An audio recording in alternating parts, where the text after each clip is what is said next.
Oi gente, meu nome é Jéssica e eu vim conversar com vocês sobre o romantismo prosa. Para começar, eu queria destacar 3 coisas para facilitar nosso entendimento sobre esse movimento literário. Primeiro, o contexto histórico, que é no pós-independência e no pós-revolução francesa. Segundo, o que é uma prosa? Uma prosa nada mais é do que um texto predominantemente narrativo e descritivo, sem delimitação prévia de parágrafos e sem um espaço delimitado prévio, diferente da poesia. E terceiro, sobre como foi difundido esse movimento aqui no Brasil.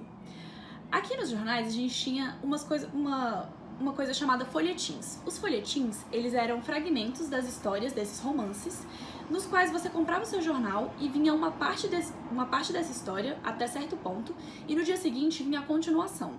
Isso fazia com que a adesão das pessoas a esse movimento fosse muito grande, porque elas começavam a ficar curiosas com aquelas histórias que eram super legais, e isso também fez com que, diferente dos outros movimentos literários, não só a nobreza pudesse fazer parte e pudesse consumir esse tipo de conteúdo. E também há uma disseminação para pessoas comuns e mais populares que tinham acesso aos jornais, que nessa época era eminentemente a burguesia.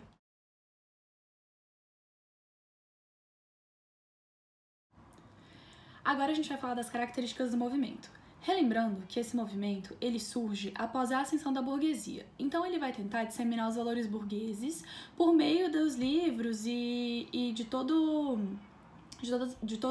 os contextos do movimento.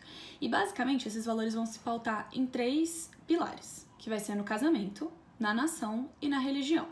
Então no romantismo a gente vai observar uma idealização à mulher, religiosidade, nacionalismo, ufanismo, culto à natureza, culto à nação e entre outras coisas. Agora nós vamos falar dos nucleotemáticos.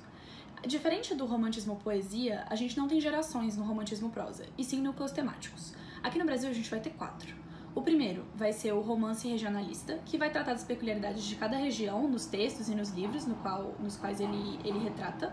O segundo, o romance urbano, que vai tratar da vida da cidade e etc. E os outros 2 que eu gostaria de dar mais enfoque, que é o romance histórico e o romance indianista.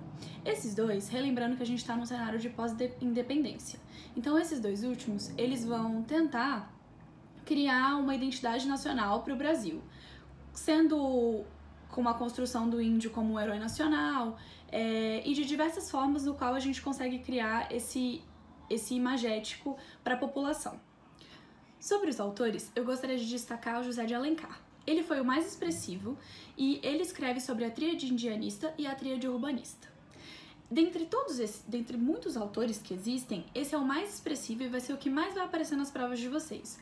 Como a gente não tem muito tempo aqui, eu gostaria de falar para vocês darem uma pesquisada, porque ele escreve muitos livros, assim como Senhora, o Guarani, o Birajara, Divan, entre muitos outros. E também gostaria de destacar alguns romances que vocês provavelmente já ouviram falar.